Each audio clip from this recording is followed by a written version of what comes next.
আসসালামু আলাইকুম রহমতুল্লাহি ওয়া বারাকাতুহু। ভিউয়ার্স, আমি হায়দার, আপনারা দেখছেন ড্রাগন মিনি গার্ডেন। তো আজকে চলে এসেছি আপনাদের সামনে আরেকটা ভিডিও নিয়ে। এর আগের ভিডিও শর্ট ভিডিওতে বলা ছিল যে আম গাছে মুকুল আসার আগে কী পরিচর্যা করবেন। তো আজকে আমার ভিডিও আম গাছের মুকুলের যত্ন কীভাবে নেবেন সেই নিয়ে ভিডিও। তো চলুন আমরা চলে যাব আম গাছে। তো চলে এসেছি আম গাছের কাছে, দেখতে পাচ্ছেন এই গাছের ভিডিও ছিল আমার, যে মুকুল আসার আগে কী পরিচর্যা করবেন। এখন যেহেতু মুকুল চলে এসেছে, তো এই মুকুলের কিভাবে পরিচর্যা করে মুকুলগুলোকে বাঁচিয়ে রাখবেন সেই নিয়ে ভিডিও। তো শর্ট ভিডিওতে আমি বলেছিলাম, বড় ভিডিও করার সময় হয়নি, যে সর্বপ্রথম যেটা বলেছিলাম যে জল কম ইউজ করতে হবে মুকুল আসার আগে জানুয়ারি ফেব্রুয়ারিতে যে মুকুল চলে আসে, তো নভেম্বর ডিসেম্বর এইগুলোতে জল আপনাকে কমিয়ে দিলে পারে কিন্তু গাছে মুকুল আসার চান্সটা বেড়ে যায় দ্বিগুণ। তো এখন দেখতে পাচ্ছেন আপনারা মুকুল চলে এসেছে। তো এই সময় কি করবেন, ফার্স্ট যেটা আপনাকে করতে হবে এখন মুকুলগুলোকে টিকিয়ে রাখার জন্যে, যে জল কম দিতে বলেছিলাম গোড়াতে। তো সর্বপ্রথম এখন আর জলের কিন্তু ঘাটতি করলে হবে না, জল দিয়ে রাখতে হবে যাতে ময়েশ্চার ভাবটা থাকে, না হলে কিন্তু মুকুলগুলো নুয়ে যাবে, ঝরে পড়ে যাবে। আর আমার আম গাছগুলো দেখতে পাচ্ছেন যে একটা পাতা পড়ার মতো একটু হয়েছে। এটা এই আমের মুকুলের সময়তে কিন্তু আসার সময় কিন্তু হয়ে থাকে, কারণ বহুদিন ডরমেন্সিতে থাকে, শীতের পরে পরে আবার গরম আসার সময় মুকুল ফোটে। তো যার কারণে এই পাতা পোড়া রোগ হয়ে থাকে, বেশি কড়া দিনের বেলা যেহেতু রোগ সূর্যের আলো পড়ে, যার কারণে হয়ে থাকে।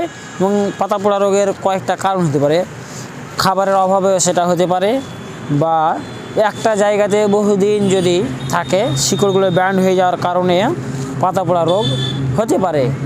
আরেকটা কারণে হতে পারে যে নার্সারি থেকে নতুন গাছ এনেছেন, নিয়ে এসেই ডাইরেক্টলি সানলাইটে সূর্যের আলোতে রেখে দিয়েছেন, সেই কারণে কিন্তু পাতা পোড়া রোগ হতে পারে।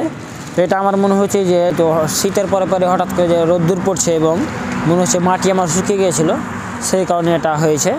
তো এটা সহজেই ঠিক হয়ে যাবে। এর মধ্যে ভালো আর একটা হতে পারে ফাঙ্গিসাইড, যেটা একটা রোগ হয় অ্যানথ্রাক্স, সেই কারণেও সেই ফাঙ্গাসের কারণেই পাতা পোড়া হয়ে যায়। তো সেটার জন্য ভালো মাপের আপনাকে একটা ফাঙ্গিসাইড স্প্রে করতে হবে, যেটা হতে পারে রেডোমিল গোল্ড 1 লিটার জলে 2 গ্রাম, বা ইন্ডোফিল M45, সেটাও 1 লিটার জলে 2 গ্রাম করে স্প্রে মাসে একবার করলে পারে এই পাতা পোড়া রোগ ইনশাল্লাহ দূর হয়ে যাবে। আর একটা কারণে এটা হতে পারে অনুখাদ্যর অভাবে, এটা হতে পারে। তো যে কোনো একটা মোবামিন বা বায়োভিটা-X এইগুলো আপনাকে স্প্রে করলে পারে এগুলো রোগ দূর হবে ইনশাল্লাহ। এবং এই সময়তে মুকুলের কী করবেন, এটা পাতা পোড়া রোগ সম্পর্কে মোটামুটি করে ধারণা দিলাম আপনাদেরকে। তার মুকুল যেহেতু এখন ফুটতে চলে, দেখতে পাচ্ছেন হালকা হালকা বাড়ছে, অনেকগুলো এখন মুকুল বড় হবে। তো এই সময় যেটা করতে হবে, মুকুলগুলোতে যে কোনো একটা ফাঙ্গিসাইড সাফালে এগুলি 1 লিটার 2 গ্রাম করে মিশিয়ে স্প্রে করতে হবে, তাহলে আপনার মুকুলটা সেফটি থাকবে। এই সময় মুকুলের উপরে অ্যাটাক হতে হয় যে পাউডারি মিল্ডু একটা হয়, এবং হপার পোকা বা চোষা পোকা, যেটা গ্রামে যদি আম গাছের সাইড দিয়ে হেঁটে যান তাহলে বুঝতে পারবেন চমর চমর করে আওয়াজ হয়, সেই হপার পোকা বা চোষা পোকা সেই মুকুলে অ্যাটাক করে রস চুষে নিয়ে মুকুলগুলোকে কিন্তু নষ্ট করে ফেলে। তো সেই অ্যাটাক থেকে তার একটা কীটনাশক আপনাকে অবশ্যই স্প্রে করতে হবে, যে কোনো একটা কীটনাশক, ন্যান্সার হতে পারে, রকেট হতে পারে, কিংবা নিম কীটনাশক হতে পারে। নিম কীটনাশক যদি স্প্রে করেন তাহলে 1 লিটার জলে 2 গ্রাম মিশিয়ে আপনাকে স্প্রে করতে হবে এই সময় মাঝে মাঝে। তবে এইগুলো করবেন অবশ্যই ফুলগুলো, দেখতে পাচ্ছেন ফুলগুলো ফোটেনি এখনও, ফুলগুলো ফুটার আগে আগে আপনাকে একবার ফাঙ্গিসাইড আর কীটনাশক এগুলো ফুল ফোটার আগে আগে একবার থেকে 2বার যেই হোক 1 সপ্তাহ গ্যাপে বা 10 দিন গ্যাপে আপনি স্প্রে করবেন, তাহলে ইনশাল্লাহ আপনার কাছে মুকুল ঠিকঠাকভাবে বেড়ে উঠবে, পরবর্তীতে আপনি ফল পাবেন। এবং আরেকটা করতে পারেন সেটা হচ্ছে যে যেগুলো একটা অনুখাদ্য, মোবামিন হতে পারে বা বায়োভিটা-X হতে পারে, এগুলো একটা স্প্রে করলে আরও ইনশাল্লাহ ভালো হবে। বা আপনি এক্সট্রাভাবে যদি জিঙ্ক বা বোরন 1 লিটার জলে 2 গ্রাম করে মিশিয়ে স্প্রে করেন তাহলে কিন্তু ভালো হবে। আর এই সময় এটা করা যাবে না, সেটা হচ্ছে এগুলো আপনাকে করতে হবে বললাম, যেটা করা যাবে না, মাটিতে জল এখন কম দেওয়া যাবে না, ময়েশ্চার ভাব রাখতে হবে।